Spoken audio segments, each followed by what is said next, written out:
What's going on, guys? Welcome back to United View. Hope everyone is doing very well. Welcome back to another press conference reaction stream. And oh my goodness me, there is so much to get into. The world certainly was watching this press conference from Erik ten Hag at Carrington ahead of tomorrow's Premier League clash against Chelsea at Old Trafford. And the reason that people were watching, not only because of the result that happened at the weekend, not only because of the stories that came out yesterday and this morning as well, but also because of the ban. Because of the ban. We got word about an hour and a half before the press conference. Actually, the press conference has just finished now, 1:30 it came out, but actually the press conference took place at 12:30, and we got news again about an hour or so before that there were going to be several people banned from attending the press conference today. We've got all of the details on that, plus a Manchester United statement, plus the quotes from Erik ten Hag as well from the media that was allowed into the Carrington training complex. I'm going to be honest with you guys, I don't think it was the best press conference from Erik ten Hag today. I think that some of the things he was asked about, obviously some of the stories, the issues at Manchester United, obviously he denied that they existed. He didn't necessarily say that certain people weren't happy, but he put that primarily down to the fact that they weren't playing, and that's natural, that's normal, that certain people aren't going to be happy about not playing. But certain things he said, there wasn't a lot of weight behind certain words talking about us moving in the right direction, positive performances, highlighting specifically games against Everton, highlighting specifically the game against Galatasaray as real good indicators of us playing well. It was, yes, very, wasn't the best responses, but we'll get to them. But we should start in a linear and chronological order. So if you haven't already, click the like button, be sure to subscribe as well, bottom right hand corner. You can see that top right hand corner there. Look at that. A round number indeed. We're at 157,750. That is 250 subscribers away from 158,000. So if you haven't already, be sure to subscribe, bottom right hand corner. We've got so much to get into. Right, let's start off with the news. Actually, let's do this the best way possible, the best way to kind of tell this story effectively. So I did the stream this morning on the Morning View talking about Kave Solokol's reporting yesterday saying that Erik ten Hag had lost up to 50% of the Manchester United dressing room, with people questioning his tactics, his how strict he was, his training methods, how stubborn he was, etc, etc, etc. Well, then came a report from Samuel Luckhurst from the Manchester Evening News this morning, and it actually kind of came out whilst I was live just a bit afterwards, and it was kind of really more of the same from what Kave Solokol was reporting, saying that Ten Hag is losing the confidence of the Manchester United players and also some staff members, saying that some staff members and a mounting list of players harbour doubts about Ten Hag's methods as he struggles to salvage United's season. A dressing room source, and it's important that I do this when I talk about Samuel Luckhurst, but a dressing room source had said that the situation is, quote, so bad, or some senior United players had expressed concern about the direction of the club. Also as well, reportedly, some established Manchester United players were startled by the calibre of Ten Hag signings. People taking shots at Rasmus Højlund, also taking shots at other signings like Anthony, Mason Mount and Wout Weghorst last season as well, saying that there were misgivings about Ten Hag last season, and they've intensified this year. And people talking about his tactics and concerns in the hierarchy about players not being motivated by Ten Hag. They singled out Anthony Martial and Marcus Rashford for people that are not motivated. So that report came out, and as you can imagine, it took social media by a firestorm this morning, with several people talking about the validity of it, whether they believed it, taking shots at the United players, saying, how can you, if you're an established player at the club, take a shot at Rasmus Højlund, who's just come through the door, who's a kid, when you should be looking at yourself? All that kind of stuff. Some people agreeing with the report as well, saying that actually, you know, they're right. I believe this report, whatever. Well, it then came out that the Manchester Evening News, of course, people who published that article, Samuel Luckhurst, the journalist who wrote that article, and 3 other outlets, which we'll get to in just a second, were blocked from attending Ten Hag's pre-match press conference for the game against Chelsea this afternoon.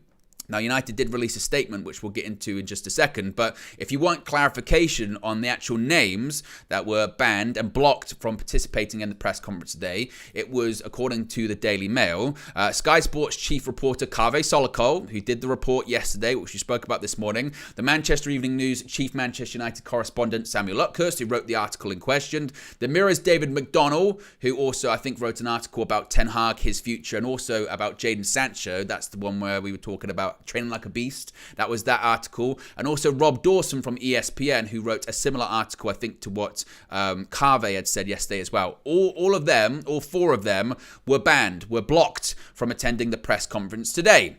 Now, United then obviously got plenty of questions about why have those people been banned? Why have those publications been banned? And they released the following statement, which we can get on the screen right now. They said, quote, "We're taking action against a number of news organizations today, not for publishing stories we don't like, but for doing so without contacting us first to give us the opportunity to comment, challenge, or contextualize. We believe this is an important principle to defend, and we hope it can lead to a reset in the way we work together." Once again, that was a quote coming out from Manchester United in response to those outlets being banned for the press conference today. Now, before we get into actually the press conference itself, just my overall thoughts on that, and let me know your thoughts, as always, in the live chat. We'll get them up on the screen, as well as your super chats and your members' comments too. Good was my initial reaction, was good. They should. They should. I think they should have done this a long time ago. I think the coverage of Manchester United this season, and it's not necessarily just because of this story or these stories that have come out over the last few days. It's been like this all season. It was like it last season as well. It's been like it for a really long time. And don't get me wrong. Right, I'm a content creator. I understand people have a job to do. I understand that sometimes the news is the news and you have to cover it the best way you can. Don't have a problem with that whatsoever. But it's the strategy. It's the strategy, and it's the, again, just sort of grossness of it all sometimes. It's the enhancing stuff. It's the twisting people's words. It's the waiting until the right time. Having dressing room sources stories ready. Don't put them out after Man United win a game. Actually, let's put them out on the morning of a really important game. That puts extra pressure on the team. Let's put them out after a loser game, because that'll be even better. We've seen this before. United lose a game, and then sometimes you get an article saying about how a player last season, or 6 months ago, or 12 months ago, had a falling out with this player, or had a falling out with the manager. And you go, well, what's the point of that now? Oh, wait, the point of that now is just to stir up some shit, basically. That's all you want to do. That's all you want to do. Just stir up some stuff. That's it. And I think Erik ten Hag and Manchester United are right to do that. And I've seen people push back on it, saying, well, this is wrong, freedom of the press. You're only doing this because you're not doing well. You're only doing this because you're struggling. You're only doing this because they're writing bad stories about you. You wouldn't do this when you're winning. And I laugh at that. I laugh at that notion that the only reason Manchester United are doing this, or the only reason that Erik ten Hag is doing this, is because he's under fire at the moment. He had the most successful manager of all time at Manchester United for over 2 decades, and he did it on a regularity when he was successful. Sir Alex Ferguson was famous for banning people in press conferences, was famous for putting journalists and publications on ban. He didn't speak to the BBC for several years over a Panorama documentary.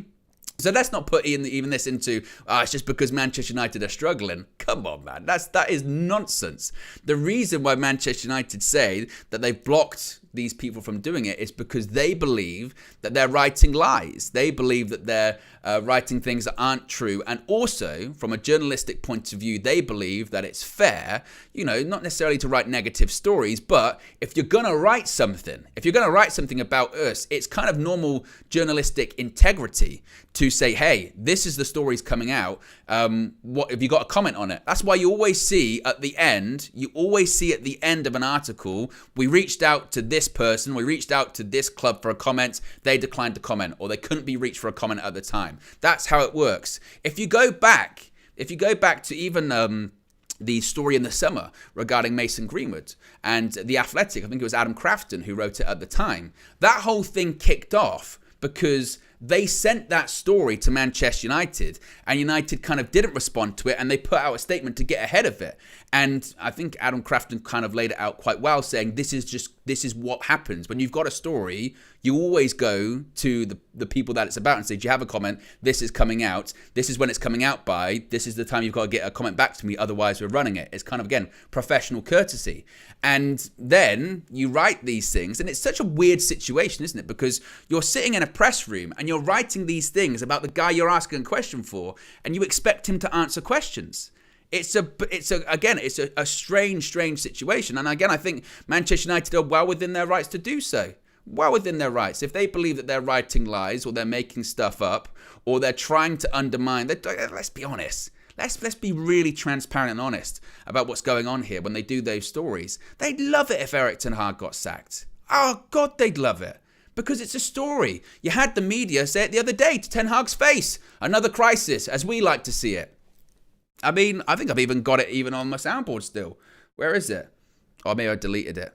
It doesn't matter. The point being is that, again, that's what they want. That's what they want. And I think, again, Manchester United are well within their rights to draw a line in the sand and just go, enough's enough. It's been going on for way too long. Way too long. And as one of the questions points out in the press conference as we get on, is there an element of truth to parts of it? Maybe there are. I mean, how strong are your sources? Sometimes, though, the source might be a player. Sometimes it might be a friend of a friend of a friend of a friend of a friend, of a cousin of a friend. And they go, oh, I've heard this. Oh, screw it. Let's publish it. You know, we need those clicks. We need those views. We need those advertising revenue, right? So I looked at it and said, good. I mean, at a time which everyone's taking shots at you and everyone's trying to undermine you and writing negativity about you, I think you're well within your rights to sort of cover up and push back a little bit, right? Well within your rights to do that. And he's answered questions about them a lot of the time. And I think it's not, and I think it's funny. It's just like everything with Manchester United, isn't it? Then this gets enhanced and it gets blown up and people go, hey, it's just not a good look from the club, or you don't see anyone else doing this. Once again, Manchester United have a precedent of doing this as well. In addition to that, a lot of clubs do this as well. A lot. I remember, I think it was even this calendar year, was it not? I think Jurgen Klopp, I remember there was a journalist from The Athletic after they lost against Wolves, I think it was, said to Jurgen Klopp a question in the press conference, and he said, I'm not talking to you because I know what you've written. And in the end, he was even mistaken about his identity. But he said he's not going to talk about him because, again, there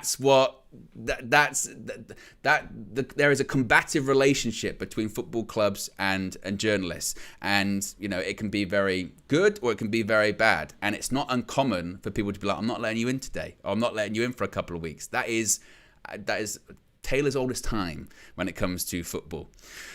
Super chat from Aaron says, instant gratification at its finest. Not even 2 seasons has he had. Arteta, Klopp, Pep and Fergie didn't win shit first 2 seasons. Success isn't linear.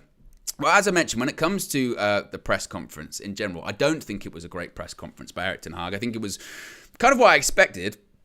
Honestly, more of the same, and sort of denial of there being any problems at United. But when it comes to just the banning in question, I thought it was the right thing to do. Good.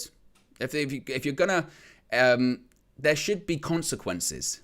If you're gonna write things and that are lies, or if you're gonna write things that you know what you're doing, you're deliberately stirring stuff up, then we'll push back. We'll push back. And also as well, don't expect to write those things. Well, maybe you should. It's almost like maybe you should think about that next time. Maybe you should think about that. Do you really believe in that story that much that you're willing to publish it? And then are you going to just then up to my face in press conferences ask me questions, and we're going to pretend that you haven't written that? It's crazy. I mean, there's the clip of Sir Alex, isn't there? There's the clip of Sir Alex before one press conference, and you'll probably be able to find it on Twitter or YouTube or wherever.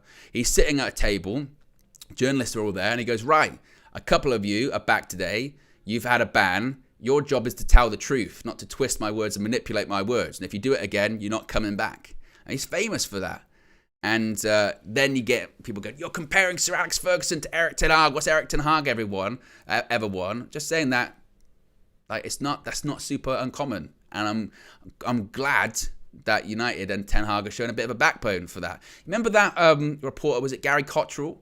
When Erik ten Hag first literally just become the United manager, and he kind of, it was the game at Palace, and he was getting right up to him, and I think he'd done it someone else, and Erik ten Hag basically was like, look, I don't want you in the press conferences. So he just got rid of him. People love that. People love that. So yeah, I thought it was a good move. Joseph says, stop waffling, Owen. Move on to the presser. That's okay. It's okay, Joseph. Just trying to give a bit of a story, because one of the questions is genuinely about the people, not at the press conference. So important for context. And also, if you have the title as journalist banned and also Journo's banned, you can't just go into the press conference and not talk about it. So it's okay. It's okay. It's fine, okay? Sorry. It's okay. It's all right. So it's fine. It's fine. Anyway, let's move on to the press conference. As I said, it wasn't the best one, honestly. It wasn't the best press conference by Erik ten Hag. So the first question was about Newcastle. A challenging day at Newcastle. What's the reaction been to that? And Ten Hag said, quote, "We had a week of 2 good performances and 1 bad performance. So from there we carry on. The team is in a good direction. We played very good football, scored very good goals against Galatasaray and Everton, and against Newcastle didn't play great. We're not happy with that performance. But although we stayed in the game and had 2 good opportunities to get a point, with a little bit more determination, we could have taken something. Still, we are in the ranking. Of course, we dropped, but not too far away, so we are okay." This is when I get into it wasn't a great press conference by Erik ten Hag. Like, it was a good press conference in the sense of I agreed with the bans, but some of the responses, whilst they were responses you would expect, some of them weren't great. Like, there's nothing redeemable about that Newcastle game. And this is kind of the same thing he said coming out of the Newcastle game, which was, well, we had a goal that was offside and, we could have taken something. With a bit more luck, we could have nicked a point. You go, come on, Erik. Just say it wasn't good enough. We're working to improve it. It's whatever. The performance against Everton was a good performance. It was nowhere near perfect, and on another day, Everton absolutely could have got a couple of goals. First half, they definitely should have got at least a couple of goals. And let's face it, Galatasaray, we can't act like it's a win, because it wasn't. We scored good goals in that game. Yes, the goalkeeper made mistakes, but still, we didn't win that game. So to lean to it as like, oh, it was really, really good. It wasn't really, really good still, because we didn't win the football match. So this is when I get into, as press conferences go, wasn't the best press conference by Erik ten Hag. This is when we get into the questions about the stories and the togetherness and the unity. And Ten Hag was asked, you mentioned togetherness and unity previously. Do you believe you have the buy-in to make this successful when it comes to this togetherness? And Ten Hag said, oh yes, I am sure. You can see, for instance, the comeback against Brentford, the Burnley game, the Fulham game. Every time the team is there, showed great character, great determination, resilience. So we are together. You can see you can't play such great football as we did recently without unity. And again, this is when I sort of said, Erik, because they're not strong games to lean to as examples, as positive examples of unity. I understand the Brentford one, late last minute goals, Scott McTominay, that's great, but let's be honest, like, if we're going to compare that sample size versus a much bigger sample size of games that we didn't show unity and didn't show determination, it's a weak argument. A very weak argument from Ten Hag.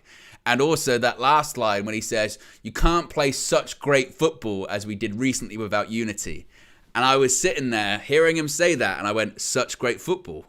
I went, Erik, what have you been watching? Don't get me wrong, we've scored some decent goals recently. Garnacho's ones of moments. So I don't even think that's as a result of great football. You would say maybe the Martial goal against Everton, that was good football at the time. Scored some good goals against Galatasaray, but I wouldn't describe it as such great football. You cannot describe that as such great football.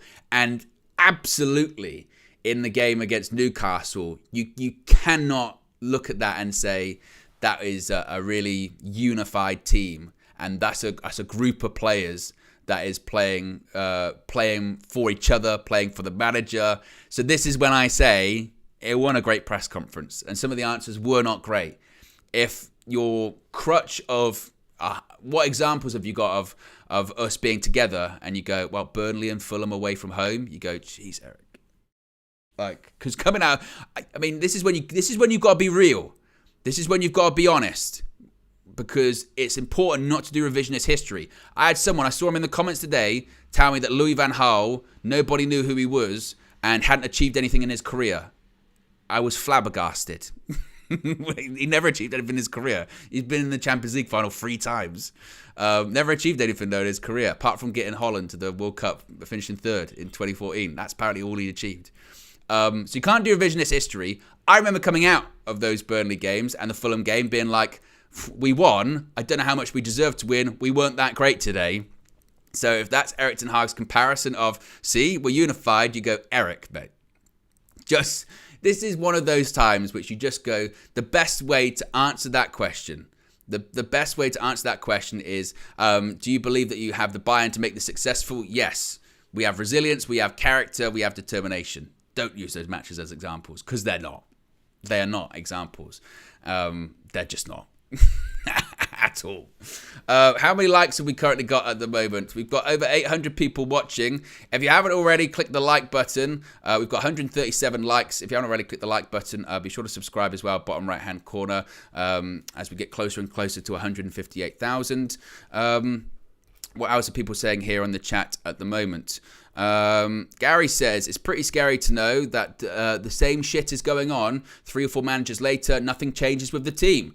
Time to let go of certain players. As Tabislol says here, big up Tabislol, says like, share, subscribe and join the members club. Indeed.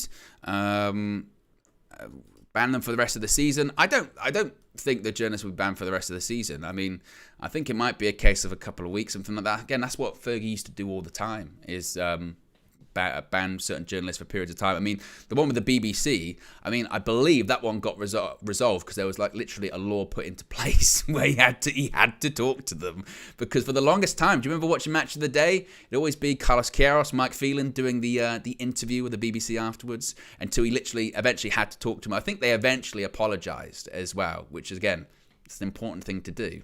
But I don't think it'll be a ban for him for the entire season or anything like that. But you know, it'll be interesting to see if there's going to be any apology from any of the outlets or any of the journalists in question. If you go and watch, or go and read rather, Samuel Luckhurst or the Manchester, I don't know if actually it's Samuel Luckhurst that wrote it, but there's another article. There's another article written about the ban that the Manchester Evening News received today, and they go pretty scorched earth on the sort of communications director and other aspects of Manchester United as well in it. So I thought, well, that's one way to double down on a ban. So I don't know how that one will play out, but we'll keep an eye out on that one. Certainly, we'll keep an eye out on that. Next question was about the media being banned, or certain members of the media being banned from the press conference. Simon Stone said, a number of media outlets are not here today. The club was not given the right of reply on stories about unhappiness regarding you and results, tactics, etc. How do you address that? And then actually, a bit of a follow-up to that, Simon Stone said, people don't just make things up, which I thought was quite an interesting one. So he played that question very well, Simon Stone, there, because he kind of understood United's point of view, which was they were unhappy that they weren't given the right of reply. But then he also has to kind of back his journalistic brotherhood in a way of going, well, people don't just make things up. And Ten Hag said, quote, they should have come to us first and not go behind our back. Printing articles, that is not the right thing. We have a good relationship. They come to us beforehand. We have a debate about it. And to be honest, I mean, from what I've seen, Manchester United do have a fairly decent relationship, I mean, internally with the media, right? They do have a fairly decent one. And I can imagine that I guess goes back to what we kind of said, so we're kind of rehashing stuff we've spoken about earlier on. But I can imagine they were frustrated. And this is going to be the interesting thing too, because it will be very curious to see if these journalists like Samuel Luckhurst, Kaveh Solokol, Rob Dawson, David McDonnell, if they come out and they say, no, we gave them the right of reply, we always ask them for a comment, then that'll be very interesting. But Manchester United's line is that they didn't come to us first, or they didn't ask us for a comment or to contextualize things, and we believe that's wrong. And clearly they're trying to send a message, or they're trying to get a grip on things. And that might, I mean, it might be wise. It might be somewhat preemptive from Manchester United as well. You have to look at it. Maybe they see what's on the horizon too. Maybe it's going to get worse before it gets better. We got some big games coming up. Maybe they're looking on the horizon going, I tell you what, after we go out of the Champions League, which most likely we will, that's going to be a bit of a shitstorm, isn't it? When it comes to headlines and all that kind of stuff. Or, we've got big games against Liverpool. If that goes badly, we got to get a grip on these certain outlets and send a bit of a message that we're not going to tolerate it. Or it might just be as cut and dry and as simple as we don't like what you've been doing. We don't like what you've been doing. We don't think it's fair how you've covered us. We see what you're doing. And look, the journalist might also say, well, you've got leaks in the organisation. And that's true too. Manchester United's got more leaks than a sieve. If this was the Titanic, they'd be sunk immediately. They wouldn't even be slowly going down or anything like that. Just boom, gone.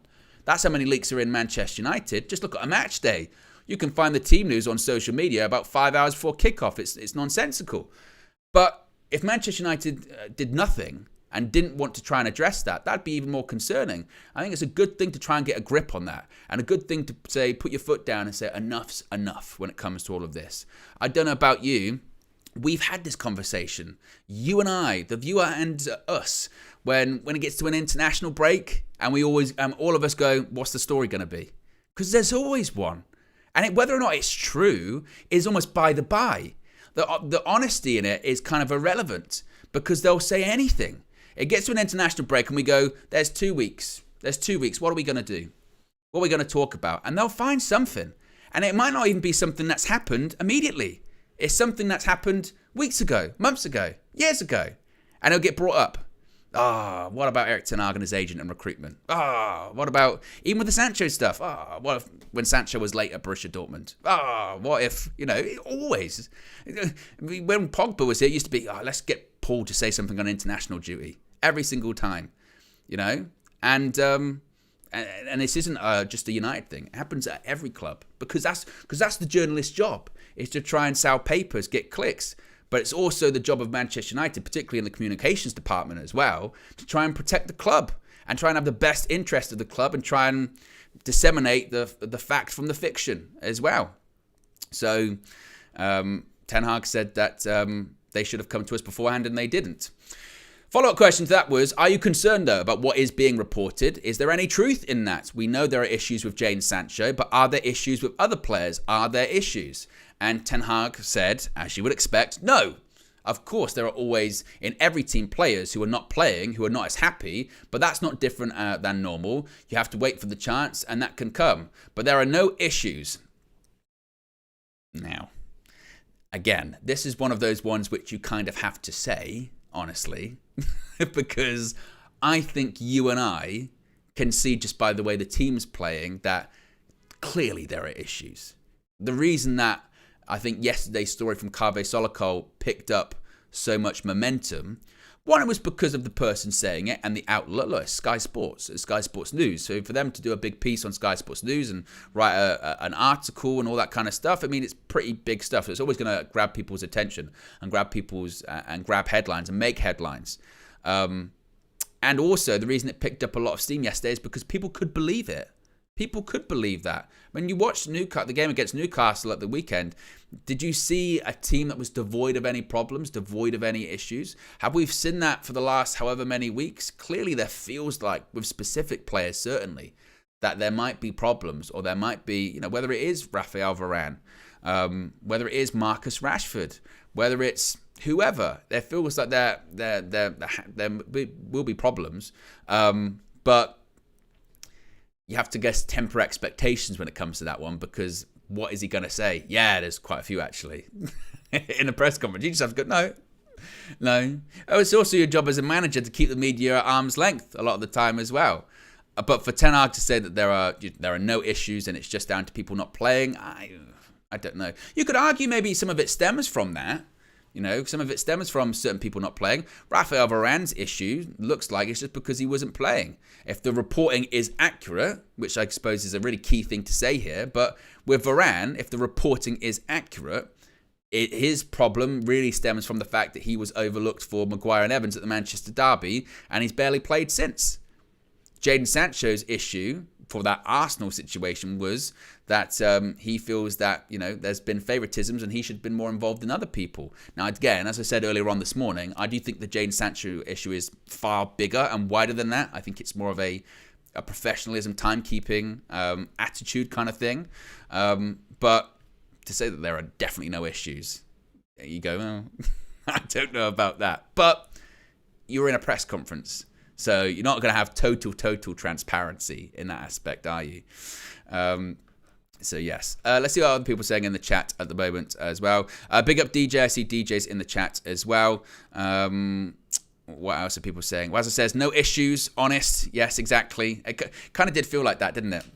No issues, and then, again, proper fingers crossed under under the table, all that kind of stuff. What else are people saying? DJ's talking about the players. Says these players are disgusting. A lot had to say about Ranić as well. Yes, well, it was the same stories. I mean, we mentioned this morning as well, saying that basically the same article has been written about the manager however many times, for whether it's Moyes, Van Gaal, Mourinho, Oli, Ranić, and now Ten Hag. It's the same. It's the same story written every single time. Because it's easy. I mean, I wouldn't even be shocked if that story's been ready to run for like 6 months. We're just ready. Take out this name. You know, they just got the Jose one. Take out Jose, put in Ten Hag. Easy, done, no problem. They're ready, absolutely ready. So yeah, it's just, I don't know. Yeah, so once it goes back to the players, Ten Hag insists, no issues. And the follow-up question to that was about, again, these articles, which is why it was important earlier on to kind of preface all of this with the stuff that had been written.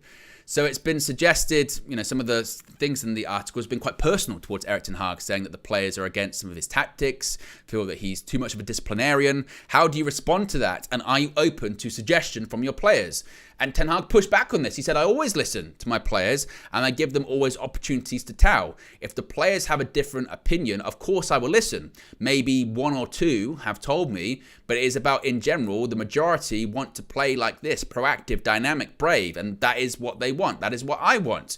You can see the players are behind it because of the performances against Everton and Galatasaray. We are really improving. We can't make the goal we did against Everton if the players don't embrace it. Now, what that quote doesn't say as well is he also said that, you know, the players, you know, he always open to the players coming to him, but he also said that they haven't told me, which I thought was quite interesting. He says, I always listen, but they haven't told me. So Ten Hag basically is saying there in the press conference that I'm always open to suggestions from players. Maybe a couple have, but the majority haven't, which, again, now you get into the territory of what do you decide to believe. Do you believe that Erik Ten Hag is telling the truth there, that actually only a couple of players have come to him and the rest have stayed quiet? If they have stayed quiet and if they have spoken to the media instead of talking to Erik Ten Hag about their problems, I would say grow a spine and get over it. You know, if you've got a problem, go talk to the manager. Don't talk to a journalist. Maybe they feel like they can't. Maybe because he's so stubborn. Maybe that's their point of view. Because I did wonder this as well. I wondered... when I was watching the press conference, I wondered, like, what do you think the reaction is from some of these players when they're hearing the manager say these things? So from their perception, maybe, is he doesn't want to listen and he's too set in his ways and he doesn't want to change. And then he goes into the press conference and says, I always listen and I'm always open to different ideas and all that kind of stuff. What is their reaction? Do they go, bullshit, he's lying? Or do they go, yeah, well, I've been to him a couple of times and he's been very good. I'm very curious to know what their reaction would have been to all of that. But according to Ten Hag, he says, I'm always open. A couple of players maybe have come to me, but not many have. And he also says that everyone's on the same page. They want to play proactive, dynamic, brave football. And again, I go, well, that's a problem, Eric, because we haven't seen that. And again, if you're going to link it to, and it's obvious the players are buying in because look at the performances against Galatasaray and Everton, I would respond to that by saying, I feel like you're putting in a bit too much stock into those 2 games. Because granted, the performance away against Everton, the result, 3-0, biggest away victory under Erik Ten Hag, positive. And it's not to say that there were no positives coming out of that game, because of course there were. And the second half, we were much better than the first half. But I do think it kind of papers over that we weren't amazing that day, and we were up against it, particularly in the first half, and Everton could have and should have scored in the first half. Galatasaray, granted, if our goalkeeper hadn't made mistakes, would have been a different game. Individual errors, yes. But I don't know if I'd look at those two games in particular as being like, that's evidence that the players are all bought in. That's evidence that we're playing proactive and dynamic and brave football. I don't know about that. I thought the first, shall we say, 20 minutes against Galatasaray, that's evidence that we were playing brave football, because when you go into that atmosphere, that cauldron of noise, and people thought we were going to crumble, to the credit of the outfield players, certainly they didn't. I think they did show bravery. Look at Alejandro Garnacho with the goal that he scores. That's a brave goal. You look at Garnacho's goal against Everton in the first half. That's brave to take that on away from home. The Bruno goal, that's bravery. So I do think there's parts of it. But in terms of totality of, see, they're all bought in, I would go, well, I don't know about that. Again, certainly the game against Newcastle, not that he's saying that this is an example of us being brave and playing dynamic football. That certainly was not at all. Another part of this question was the things that are being written about with United, saying that there's disorder around the club. Is that fair? Is that a fair reflection that there is this disorder around the club? And Ten Hag, to be fair, I thought he was fairly honest with his answers with this bit. Now, again, he's not totally honest, because he says in the dressing room, no, not in the dressing room. Of course, there are a lot of rumours, but it is not that we get distracted by it. We are on a journey, a route. We know we're in transition, but we are in the right direction. We construct a team, develop it. The team is progressing, young players coming in, and you see the potential, how they can contribute to a successful Manchester United team in the future. He did also say, which this quote cut off, that he said not in the dressing room. He said that there are a lot of rumours around the strategic review, but we don't get distracted from that. So he admitted that, look, he didn't use the word disorder, but he did sort of hint at, like, it's not easy. It's not easy when above you don't have a clue what's going on. And it's not easy when there really is no structure at the club, because there isn't. Particularly while all this stuff's been going on, there is no structure at the club. Yes, there are people in roles or in positions. We don't know how long they're going to be in positions for. We don't know how long they're going to be in roles for. The people that I'm currently working with, who knows how long I'm going to be working with them for? Not necessarily because of my job employment, which is something to be considered, but also their employment. We know Richard Arnold's going. John Murto, every other day it's like he's going, he's not going. 3 people are coming in, he's staying, he's helping them, he's going to assist them in the transition, all that kind of stuff. Basically saying, Ten Hag's going to look, there's a lot going on there. And maybe that doesn't help things, but he said, look, we don't get distracted by it. And then once he goes back into the sort of usual Ten Hag response of we're in transition, we're in the right direction, we construct a team, develop it, the team is progressing, young players are coming in. That's when you get into the territory of, but is it? Are we heading in the right direction? Because that's one of the criticisms, right, put towards Erik ten Hag is, is Manchester United heading in the right direction? Is the team progressing, or are they regressing? I would think at the moment, honestly, I think Manchester United, it's not even necessarily like they're in a negative direction. Things aren't good at the moment. I just think Manchester United have no direction. That's part of the problem as well. There's just no direction, especially with the stuff that's going on above at the moment. There's no one knows what the future looks like for United, and that's part of the problem. There is no long-term plan. If there's no long-term plan and no destination that United want to get to, or certainly no destination that's been clearly pictured and pointed out, how can you have a positive direction? Because you don't know what you're going towards. You're just aimlessly moving. And that's what it feels like at the moment. And maybe that's what he's trying to point out as well, that, how can we plan for the future when we don't know what the future looks like? I mean, they say it's going to be announced next week with Ineos, but still all of us have no idea what that really, truly, genuinely looks like. And the political power plays that are going to be involved in that, is that going to be smooth sailing once they're in? Probably not. Once everyone finds their footing and how it's actually going to play out. So that makes it difficult. And that's not to, excuse poor performances, and certainly not to excuse a lack of running. But when you're looking at, steps in the future and going in the right direction, that makes things difficult. And that's not to say that Erik ten Hag's not, again, completely avoid from criticism, because there's a lot to be criticised for. Absolutely. His signings and his sort of, stranglehold over recruitment hasn't worked. Like, it hasn't worked out. His agent's involvement in that hasn't worked. And it's not to say, though, that Manchester United's recruitment would have worked either, because for a decade they've shown that it wouldn't. We've made some terrible signings, put people on ridiculous contracts, people that are still here today and we can't get rid of. And we're still making those same mistakes with Erik ten Hag in charge. So that is why you need this whole strategic review to be concluded, and you need to get people in place, and you need to have a vision, and you need to work towards that. At the moment, we're just aimlessly idling. We're idling towards something that we don't know what it really is. And how can you expect to have real changes and real progress when you don't even know what you're progressing towards? That's part of the problem too. Now, when he talks about young players coming in, I'd like to see more of them involved, honestly. Garnacho, looks like that left-hand side's his now. Good, because Rashford's fallen so far off it that he's had to be shoehorned into the side on the right-hand side, and he's been awful. Kobbie Mainoo's coming in more and becoming more important. Good. But some of the other players, when Ahmad's back, play him more. When play Hannibal more. At least he's going to run, which is far more than what a lot of people are doing at the moment. So those young players, get them more in, I think. So, again, I think that, you know, he says that they can contribute to a successful Manchester United team in the future. But I think when you talk about the future, I don't think anyone actually knows at the moment what the plan is for the future anyway. And maybe that's part of the problem too. Now, the performance against Galatasaray, against Newcastle rather, there was a lot of people criticising. I thought this was quite a strange question, because they were saying certain individuals for the lack of effort and tracking back, but then they spoke about supporting the fullbacks. So clearly they were talking about Marcus Rashford. Clearly they were talking about Rashford. But Ten Hag was asked, certain individuals not tracking back, the lack of effort, what do you put that down to? And again, this is when I go, this wasn't the best answer from Ten Hag. He said, "We are not robots. If you play 3 games in 6 days, tough games, by the end, the fatigue can be an issue. Never an excuse, but against Galatasaray, against Everton, we played very good. Against Newcastle, we were not happy with our performance. We are first state siren."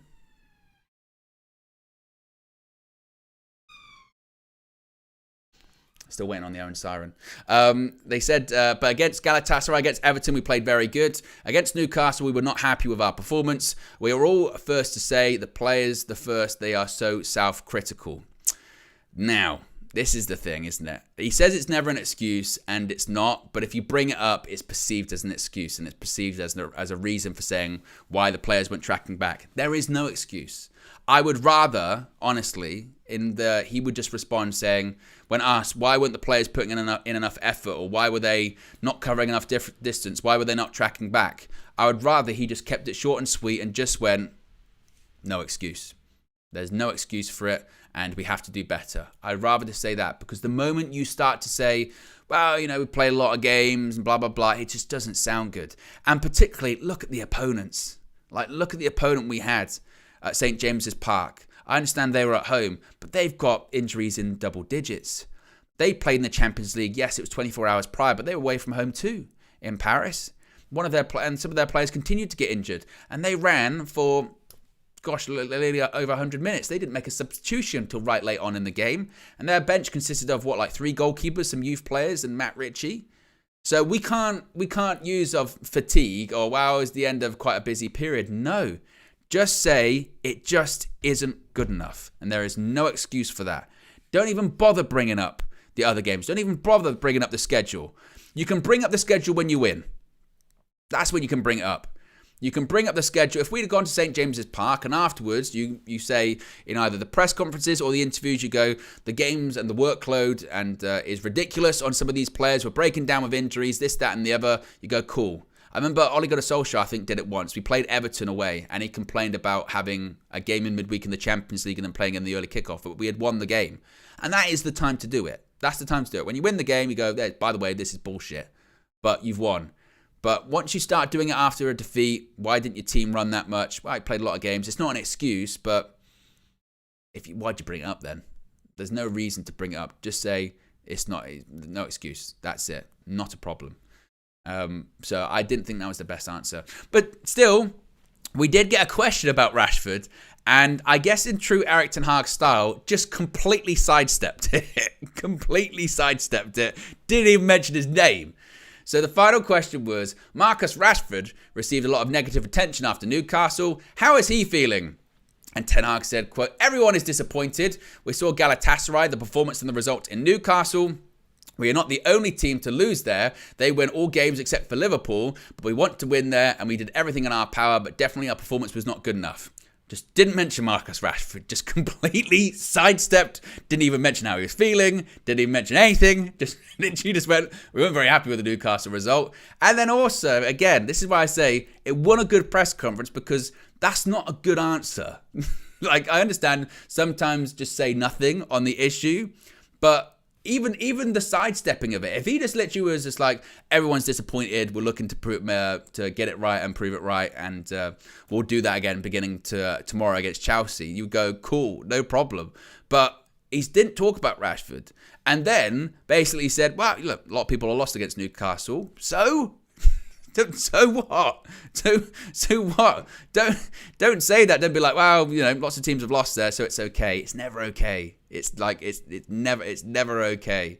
Like just sidestep it. I mean, the thing is with these things, sometimes with Ten Hag, you almost have to question sometimes how calculated he is, because sometimes legitimately he doesn't answer the question because he might like forget. That's why they always say in press conferences, like, don't ask him 2 questions at once. So if you go, Eric, what did you think about today's result? And also, what are your thoughts on this? He'll answer the last question. He won't answer the first one, right? He won't answer the first bit. He will just answer the second bit, right?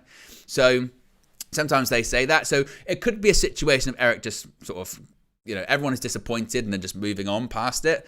But he definitely sidestepped that Marcus Rashford question. And I don't know about you guys, but I am fascinated to see what the embargoed part of the press conference looks like later on this evening. I'm assuming it's coming out later on this evening. As we always say, the second part, the sequel, is way better, or the second act is way better than the first act. We've seen that in recent weeks, absolutely. And you get the sort of meatier, more probing questions in the second part. So I'm really, really interested to see it. But yeah, just didn't even mention Marcus Rashford and just said, we were disappointed to lose it against Newcastle, but a lot of teams have. And I was like, Eric, you can't. You can't say that, certainly. How many likes are we currently on at the moment? We've got over 1,000 people watching, which is amazing for a press conference reaction stream. And we've got 249 likes, 250 likes actually. I would say we're halfway to 500 likes. And technically, if half of you, just half, boom, half of the viewers right now, click the like button. I mean, we'd get to 500, but we'd be at 750, actually, to be honest with you. So if you haven't already, click the like button. Be sure to subscribe as well, bottom right-hand corner. A reminder, it's not the only content on the horizon today. We are going to have a match preview dropping later this evening, 6 p.m. It's going to be Flex, joined by Matisse, who this is the thing, and maybe this gets in a bit too much into the territory of, like preview and stuff like that. But I've seen this quite a lot with Chelsea fans this season. I've got a couple of friends that are Chelsea fans, and some of them talk with a lot of chess for a team that finished, barely top half. Did they even finish in the top half last season? And where are they at the moment? Is it 10th or something like that? Right? Is that where they're at the moment? And we're meant to, and we're in the mud. I mean, if roles were reversed, right? Oh my God! If Eric Ten Hag in his first season was where Pochettino is in his first season at Chelsea, they'd be absolutely having conversations about his future and how poorly he's doing with the money that they've spent too. Right? Let's get that. They've done very well in big games this season, which is a credit to them. Like, they've done well in big games and played well against big teams. They've also had some stinkers of some results as well. They went to St. James Park and lost 4-1, completely collapsed. It was very Manchester United-like, actually, to be honest with you. So I don't say that we should go into tomorrow's game and be totally afraid and in fear of them. Yeah, at the moment, we're not playing very well. But we're at home. We still have some decent players. Whether or not they're trying for the manager, that's another point entirely. But it's not as if we're playing like City or Arsenal or Liverpool at home tomorrow, to be honest with you. So I still say we can beat Chelsea. We can. And we shouldn't have this like big fear of them or anything like that. To be honest, it's a game between two sides that are just way off it. The way that they're run as clubs, I mean, couldn't be more different. but also still really bad. Really, really bad. So I don't know, we'll see. What do you guys think, actually? Let me know your sort of thoughts and predictions in that as well before we wrap things up too. I just want to see what some people are also saying in the chat as well regarding the press conference. Actually, let me know what you think about just the press conference in general, as well as the media ban, all that kind of stuff as well. Skiliano says, Poch is a good manager. He needs time, so does Erik ten Hag. Whatever the result tomorrow, I think Erik ten Hag should remain United manager, but I fear a bad loss will cost Erik ten Hag his job. I think even if we had a loss tomorrow, I don't think it would cost his job, honestly. I still do think if there's ever going to be a moment which it gets close and Ineos maybe by that point get a bit of an itchy trigger finger, I do think it will be that week, which is Bayern and Liverpool. But my mindset is still back the manager, keep the manager, at the very least till the end of the season, and then reevaluate things from there, honestly. And as I mentioned in a couple of the shows recently, I do think that one thing that he does have going for him, as bad as Manchester United are playing, and as poor as some of the performances have been, as long as he's within touch and distance of that sort of pack of the top four above him, or really top five above him, whether or not that fifth spot actually ends up getting the Champions League, we don't know. But I would say that he might be okay because of that, because for all of the poor performances that Manchester United have had recently, if you look at the Premier League table, and I mentioned this during the full view and did get quite a lot of eye rolling, and I get it, but we're at the moment, was it 5 points off fourth? It could change very quickly. Granted, we've got big games coming up. I get it. I understand that. And I understand that eye rolling. But I think as long as that, as long as he's got, that going his way, I think he might have some extra time there. And also, I just don't want the manager to get sacked, because I just don't want the players to get away with it again. Like I've said this morning, for me, it's still just a situation of the players have done this before. I think a precedent needs to be set. I think that the players have to be shown that if you turn it into a situation where you sort of trying to make people choose the manager over the players, then the manager has to win. They has to win that situation. And I think the players need to realise that. I know some people were saying in the comments earlier on, going, well, with Jose, there's not every player's left from Jose's era here. Someone said there was 3, which is not. It's more than that. It's like 6, I think it is. But also as well, the game that we played again at Newcastle at the weekend, I think it was something like 7 players were still there that played under Ollie. 8 played under Ralph Rangnick as well. So, I think every game's big at the moment. Need a win, and then we've got Bournemouth at home as well, which is if we can get 2 wins out of this week, then maybe things will die down. But they won't, obviously, as they said the other day. Always a game away from a crisis, right? That's how Manchester United works. So there you go. Anyway, guys, that's a press conference reaction for you. Be sure to smash a like on the like button. Be sure to subscribe, bottom right-hand corner. A reminder, match preview coming up at 6, and then we'll see what happens for the rest of the quotes that are coming out later today. If you're watching after the fact, let me know your thoughts about the press conference today in the comment section below, and I'll speak to you again very, very soon. I'm out of here. Peace.